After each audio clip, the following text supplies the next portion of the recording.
Hello friends, and welcome to my channel, or welcome back.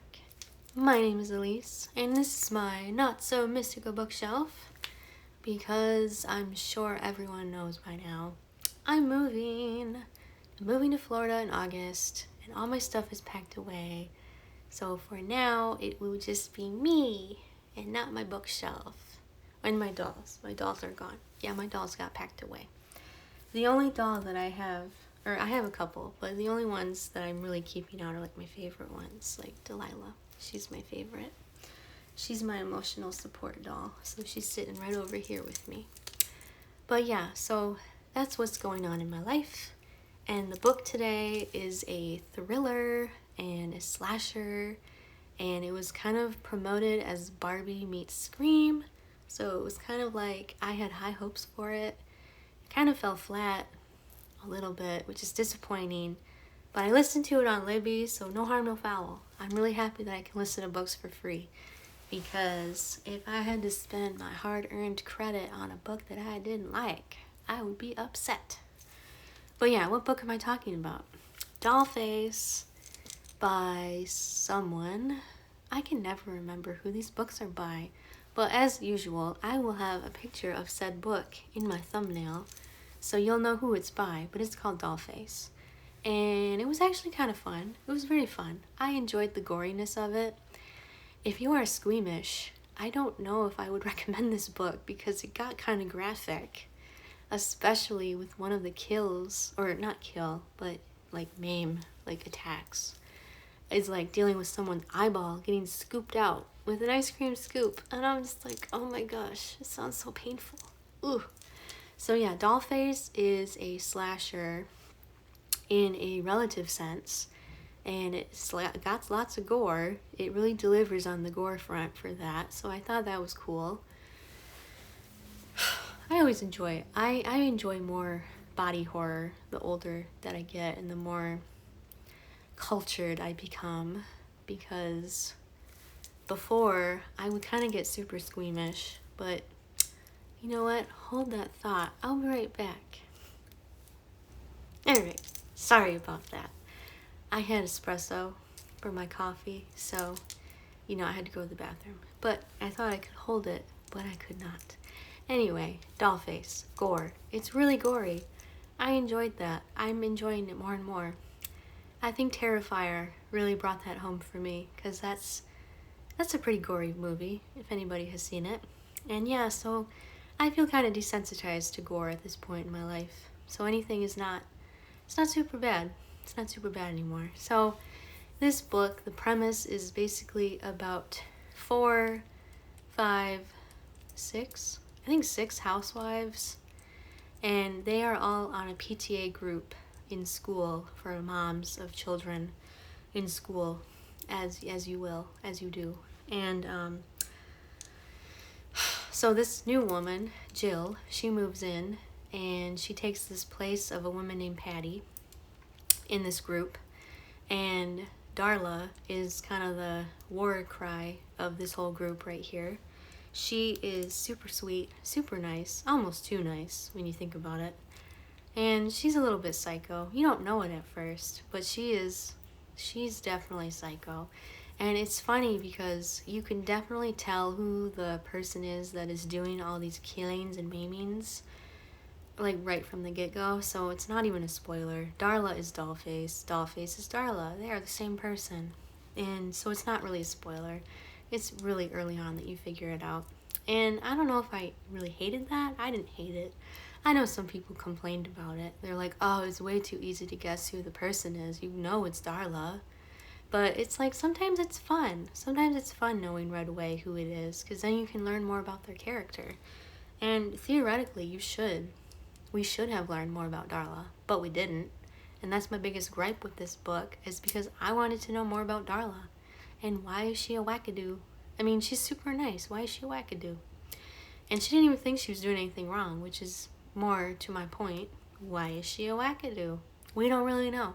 We don't learn anything about her other than that she's Dollface, and Jill is sort of like the final girl, final woman in this book. And I don't know if I like Jill that much. She wasn't really the greatest. and she has a crazy sister named Kitty, Catherine. And that was kind of the one part that really threw me for a loop, and that is kind of a spoiler, is that Kitty is also in on the drama with the killing and the maiming and the whatnot. So it's just like, I don't understand why Kitty had to be involved in it so heavily. And I think my dogs are barking, so I'm sorry if you can hear them. I don't know why they're barking. I think they want to eat. But my husband's downstairs, so we can deal with it. But anyway, so yeah, Jill and Kitty are sisters, and the whole premise is that their mom, Ee herself, when they were little, it always starts out like that. It's like crazy mom issues in these books, I swear. It's just like, so the mom, and then it kind of traumatizes Jill to the point where she's like not able to be friends with people, or she's like really on herself about getting old. Like, she doesn't want to get old. I think her mom had some real weird self-esteem issues because their dad left her, and that's why she so yeah, that was interesting. And so she had all this makeup on when she was doing it too. She was like actively putting makeup on while she was in the act of so it's kind of interesting. And so yeah, it traumatized Jill, and we didn't understand that it traumatized Kitty, which I thought was interesting. You know, it's also thunderstorming out, so there's lots of background noises in this one, so I'm sorry. But yeah, so we didn't understand, the reader didn't understand how traumatized Kitty was. And yeah, Kitty kind of goes off the deep end, essentially. And I'm just like, why did we want to drag Kitty into this? Because I was really all for Darla and like her backstory, because we really don't get anything about Darla. And I was kind of like, why not? Why are you giving me this housewife lady who's crazy but also wonderful and not telling me anything about her? And yet we get Jill and Kitty, who are like super boring. At least to me, they're boring. There was a lot to be left desired in this book, for sure, because all the women on the PTA are kind of the same. I don't know, I've seen people like compare it to Stepford Wives, and I don't know, I might have to listen to that or read it. It sounds like it's a short story. But yeah, so Darla kind of takes out these women one by one. Like, she doesn't hurt them to the point where it's like, but she does like maim them. And it's like one by one, they each get maimed, and it's all because they did something to like make Darla upset. So I have a feeling that Darla is one of these women who like wants to be friends with everybody, but everybody kind of excludes her, and she thinks everybody's friends with her too. Like, she wants to be friends with them, and she thinks that she's friends with them, but the other women really don't like her.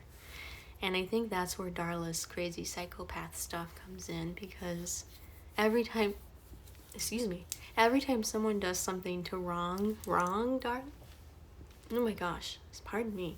Every time someone does something to wrong Darla, she does something to like fix them. Like, so the first woman gets, I think that's the one who gets the eyeball scooped out. And then she scalps someone, which is crazy. She does actually ixnay someone. It's a barista that tells her she shouldn't be having that second pastry because it's too fattening. So it's like, Darla is someone you do not want to PMO. Honestly, you really do not want to do that to her, because the barista met her fate, and that was very interesting. I thought it was funny. It's almost comical how Darla is portrayed as this super nice, sweet, like cherub woman, and then she ends up being a psychopath. But honestly, it really just goes to show you women contain multitudes. It really does. And I think that's kind of what the point of the story was, to show that women have multiple facets to them.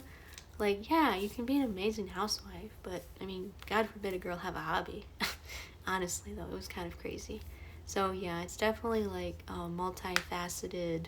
This woman is more than just a housewife. She is someone you don't want to mess with. And I really wished the author would have leaned into that, because it would have been way more fun than hearing about Kitty and Jill and their sister drama. Because the only reason that other plot twist happened was because Jill wasn't paying attention to Kitty enough. I don't know. All of the Kitty stuff really bothered me. I don't even know how to review it because it seems stupid. It was stupid. It was like she showed up and she's like, I was in your basement and why won't you pay attention to me? Me. It was so whiny. I'm like, shut up. I want to hear more about Darla. But yeah, so that book, I kind of gave it 2 stars. It was okay. It wasn't anything to write home about. I mean, the gore is really what brought it home for me. I was intrigued with the gore. But other than that, I mean, I was intrigued with the gore and that the women contain multitudes trope. That was kind of fun, because I love a story about a good crazy woman. I mean, strange girl fiction is something that I've gotten into very heavily, so it's very near and dear to my heart in that sense. But the execution of the plot is kind of like, nah, it's redundant at the end of the day. And then it was like Jill and her husband, there was random scenes where they would be like together, and it was like, why is this included? Like, I mean, I'm glad that they love each other, like, don't get me wrong, I'm really glad about that, but like, I don't need to read it or hear about it, and it doesn't really do anything to the story, so I don't know why you included it. But anyway, so yeah, it was a 2-star. I wouldn't read it again. I don't even know if I would recommend it personally.